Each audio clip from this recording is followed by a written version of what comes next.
तर PYQs बघूया मॅट्रायसेसचे. पहिला PYQ बघा. कधी विचारलंय? जुलै 25, जुलै 23, जुलै मार्च 22. तीनदा विचारलेला हाच क्वेश्चन. काय विचारलंय? Find the cofactors of the elements. Cofactor म्हणजे काय? को-फॅक्टर म्हणजे काय? Minor cofactor. बरोबर का? मायनर फाइंड आउट केल्यानंतर को-फॅक्टर फाइंड आउट करतो. एक मॅट्रिक्स जर दिला असेल, काय मॅट्रिक्स दिलेला आहे? 2 - 3 3 5. याचा को-फॅक्टर फाइंड आउट करायचा आहे. बेटा 2/2 चा को-फॅक्टर फाइंड आउट करण्याचा शॉर्टकट मेथड. ते सीईटी मध्ये वापरणार, पण इथं ट्रेडिशनली आपल्याला काय करावं लागणार आहे? सॉल्व्ह करावं लागणार आहे. सीईटीसाठी मी तुम्हाला शॉर्टकट मेथड सांगतो. काय करायचं? ह्याला फक्त फ्लिप करायचं, ह्याची साईन चेंज करायची. हे बघा तेच येणार आहे शेवटी. ह्याला फ्लिप करतो 5 2 आणि यांची साईन चेंज करतो 3 - 3. हेच असणार आहे को-फॅक्टर. ट्रेडिशनल पद्धतीने फाइंड आउट करून दाखवतो तुम्हाला. बेटा ह्याचे को-फॅक्टर जर फाइंड आउट करायचं असेल, बरोबर का? को-फॅक्टर फाइंड आउट करायचं. को-फॅक्टर जर फाइंड आउट करायचं असेल तर पहिल्यांदा मायनर फाइंड आउट करावं लागेल. 4 एलिमेंट आहेत तर 4 मायनर असणार आहेत. पहिल्या मायनरचं नाव काय? 1 फर्स्ट रो फर्स्ट कॉलमला हाईड करायचं. फर्स्ट रो फर्स्ट कॉलमला हाईड करायचं. काय मिळाला? 5. M12 first row second कॉलमला hide करायचं. काय मिळते? 1 3 2 1 2 1. काय भेटेल? सेकंड रो फर्स्ट कॉलमला हाईड करायचं. काय भेटते? M22. काय भेटते बेटा? Second row second column hide केल्यानंतर ना 2 भेटते. एकदा तुम्हाला मायनर्स भेटले तर को-फॅक्टर तेच असणार आहे. को-फॅक्टर तेच असणार आहे. फक्त त्यांची साईन चेंज करायची. कशी चेंज करायची ते पण सांग. हे बेटा तेच असणार आहे व्हॅल्यू 5 3 -1 2. बरोबर का? -1च्या डोक्यावरती काय लिहायचं? 1 + 1. -1च्या डोक्यावरती काय लिहायचं? 1 + 2 3. -1च्या डोक्यावरती 1 + 2 + 1 3. -1च्या डोक्यावरती 2 + 2 4. हे व्हॅल्यूज किती येतात बघा. -1चा स्क्वेअर 1. हा 5 तसाच येणार आहे. इथे 5 हा पण. हे 1 + 2 3 होते. नंबर 3 ऑड आहे का इव्हन आहे? ऑड असेल तर याची साईन चेंज होणार आहे. 2 + 1 नंबर ऑड आहे का इव्हन आहे? ऑड आहे. तर मायनरची व्हॅल्यू काय होणार आहे? साईन चेंज होणार आहे. 3 होणार. बरोबर का? आणि 2 + 2 काय येतो? 4. 4 म्हणजे इव्हन. तर जो मायनर आहे तेवढाच को-फॅक्टर असणार आहे. ठीक आहे? तर को-फॅक्टरचे एलिमेंट्स मिळाले बघा. 5 - 3 3 आणि 2. बरोबर का? को-फॅक्टरचा मॅट्रिक्स.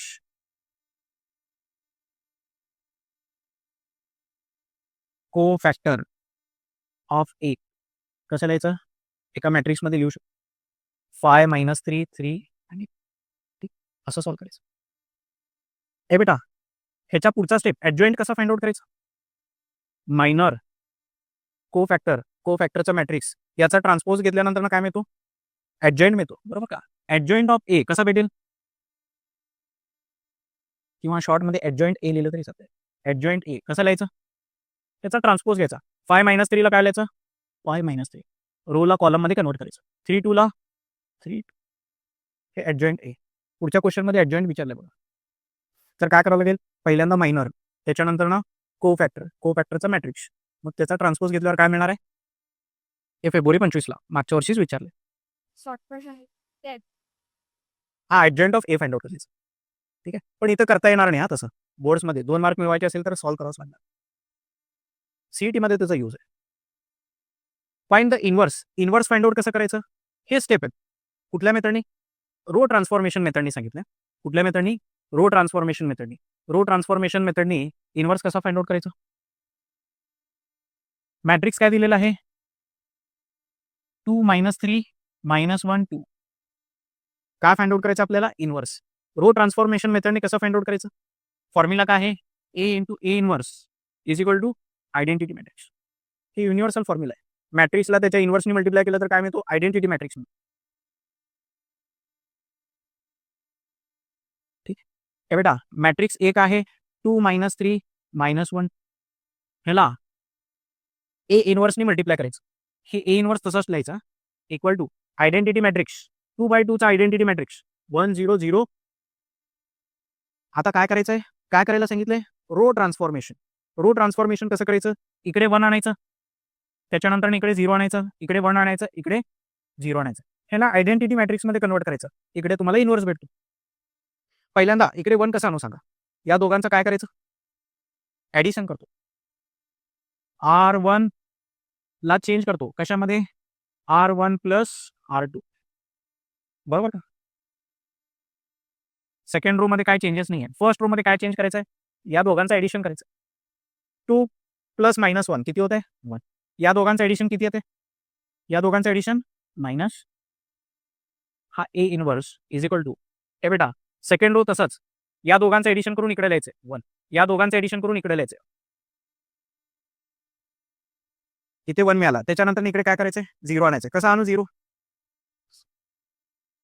ऍडिशन करतो.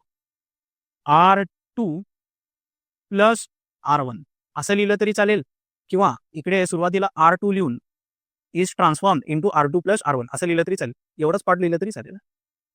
म्हणजे फर्स्ट रो मध्ये काय चेंजेस नाही आहेत. ज्याच्यामध्ये चेंजेस नाही ते पहिल्यांदा लिहून ठेवतो. बरोबर. सेकंड रो मध्ये काय चेंज करायचंय? पहिल्या रोडला ऍड करायचंय. -1 प्लस 1 0. ह्याच्यामध्ये हे ऍड केलं तर काय होतंय? 1 येते. 0 मध्ये 1 ऍड केलं तर 1. 1 मध्ये 1 ऍड केलं तर 2.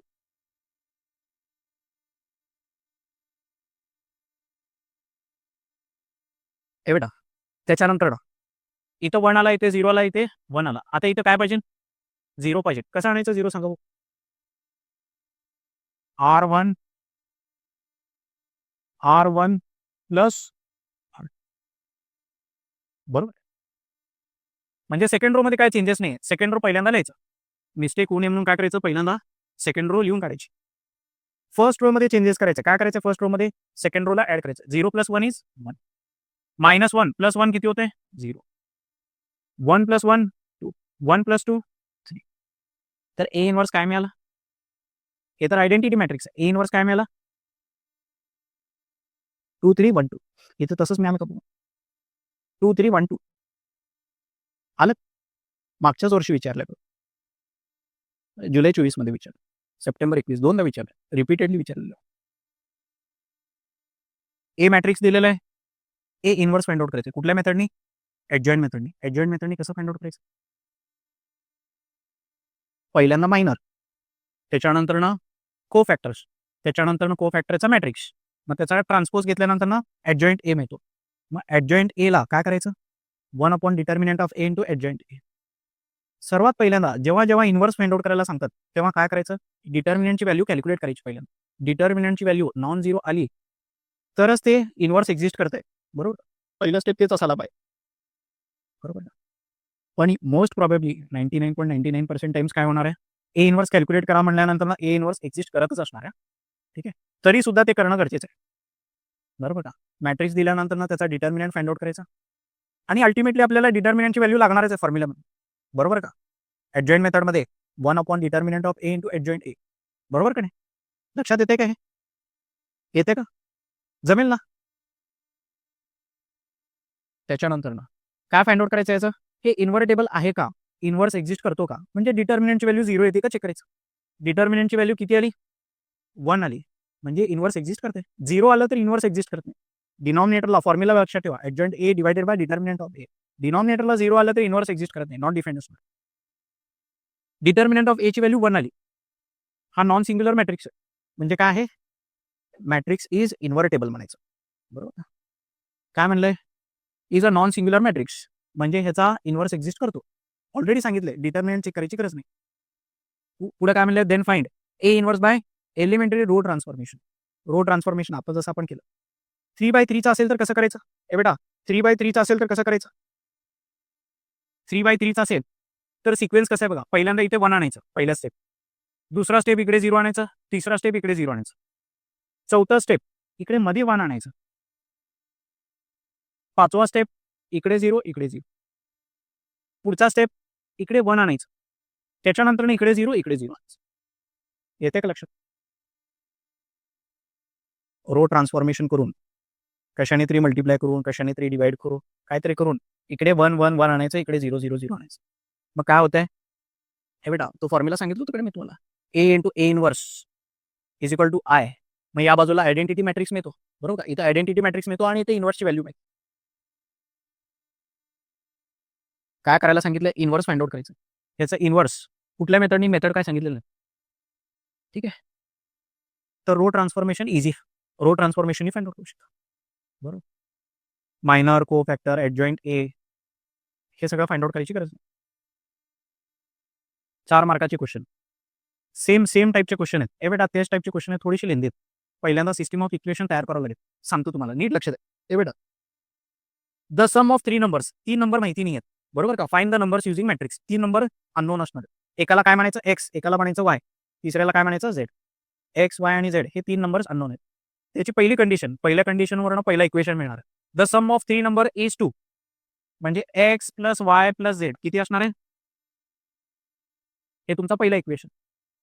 पुढे काय म्हणलंय, if twice the second number, second नंबरचा twice, if twice the second number is added to the sum of first and third, first आणि थर्ड मध्ये ऍड केलं, थर्ड नंबर वी गेट 0. किती मिळते, 0. Adding 5 times the first number, 5 times the first number मध्ये काय add करायचं, adding 5 times the first number to twice the sum of second and third, twice the sum of second and third, असंच म्हणलंय ना. Twice the sum of second and third we get, असेच आहेत का equation, बरोबर का, असेच इक्वेशन. हे सिस्टीम ऑफ इक्वेशन आहे. ह्याला मॅट्रिक्स फॉर्ममध्ये कसं लिहायचं, कोइफिशियंट, व्हेरिएबल्स आणि त्याच्यानंतर ना कॉन्स्टंट्स. 207 काय पहिले कोइफिशियंट 1 1 1 1 2 1, इकडे काय 5 2 2. ह्याला कन्वर्ट करायचं, ह्याला कशामध्ये कन्वर्ट करायचं, अप्पर ट्रायंग्युलर मॅट्रिक्स किंवा लोअर ट्रायंग्युलर मॅट्रिक्समध्ये कन्वर्ट करायचं. म्हणजे काय, इकडे 0 आणायचं, एलिमेंटरी ट्रान्सफॉर्मेशन करून इकडे 0 आणायचं, त्याच्यानंतर इकडे 0 आणायचं, त्याच्यानंतर इकडे 0 आणायचं. हे 3 0 आणल्यानंतर डायरेक्टली तुम्हाला 2z ची व्हॅल्यू, 2 इंटू झेड आहे की नाही, 2z ची व्हॅल्यू इकडे भेटते.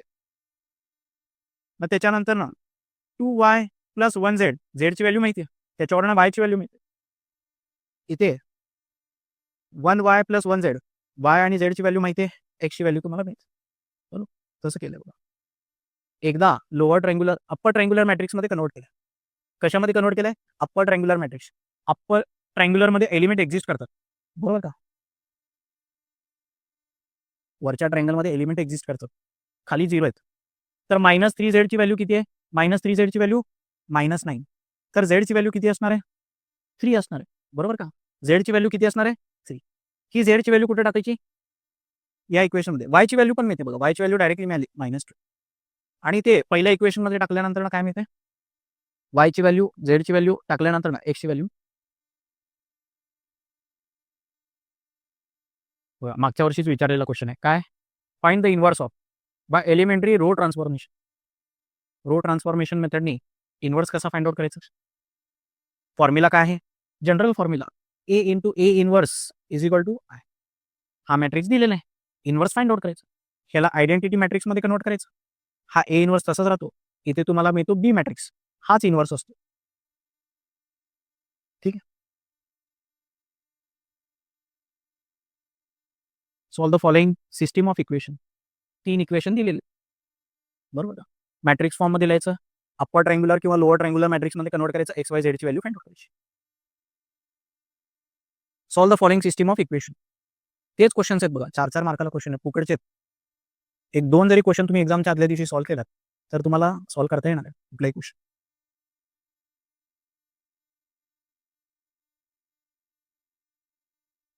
हे व्हेरीफाय करायला सांगितलंय. ए ऑलरेडी दिलंय, ॲडजॉइंट ए कॅल्क्युलेट करायचं. A into adjoint a into a, determinant of a into identity matrix. हे 3 व्हॅल्यूज कॅल्क्युलेट करायचे. तिन्ही व्हॅल्यूज सेम आले का चेक करायचं. Solve the system of equation. येतं का बेटा लक्षात. Solve the following system of equation. हे बुकमध्ये आवडतं बघा. 4 पेन्सिल, 3 पेन, 2 इरेझर. पेन्सिलच्या किंमतला एक्स म्हणायचं, पेनच्या किंमतला वाय म्हणायचं, इरेझरच्या किंमतला झेड म्हणायचं. 3 इक्वेशन मिळतात. सिस्टीम ऑफ इक्वेशन ला या मॅट्रिक्स फॉर्ममध्ये कन्वर्ट करून सॉल्व करायचं.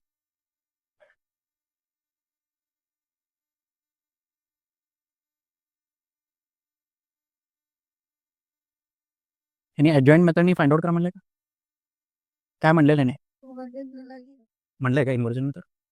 Find the cost by using matrix inversion method. Inversion method म्हणजे काय,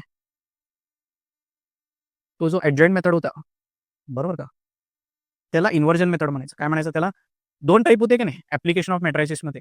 एक इन्व्हर्जन मेथड होता, दुसरा रिडक्शन मेथड. रिडक्शन मेथडमध्ये अप्पर ट्रायंग्युलर किंवा लोअर ट्रायंग्युलर मॅट्रिक्समध्ये कन्वर्ट करतो. इन्व्हर्जन मेथड म्हणजे काय,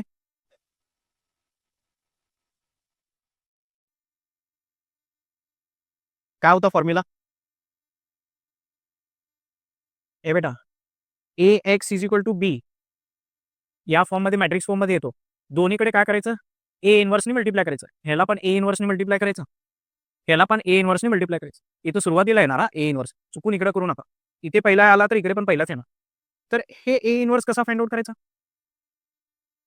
ते फाइंड आउट करण्यासाठी ॲडजॉइंट मेथड यूज केली. पहिल्यांदा मायनर, मग को फॅक्टर, मग मॅट्रिक्स ऑफ को फॅक्टर, त्याचा ट्रान्सपोज घ्यायचा ॲडजॉइंट ए मेथड. बरोबर का? ॲडजॉइंट ए 1 determinant of a into adjoint ए केल्यावर ए इनवर्स मिळेल. ती मोठी प्रोसिजर आहे बघा. हे सगळं केल्यानंतर काय मिळणार आहे तुम्हाला? पेन, पेन्सिल आणि इरेझरचा कॉस्ट मिळणार. येते का लक्षात?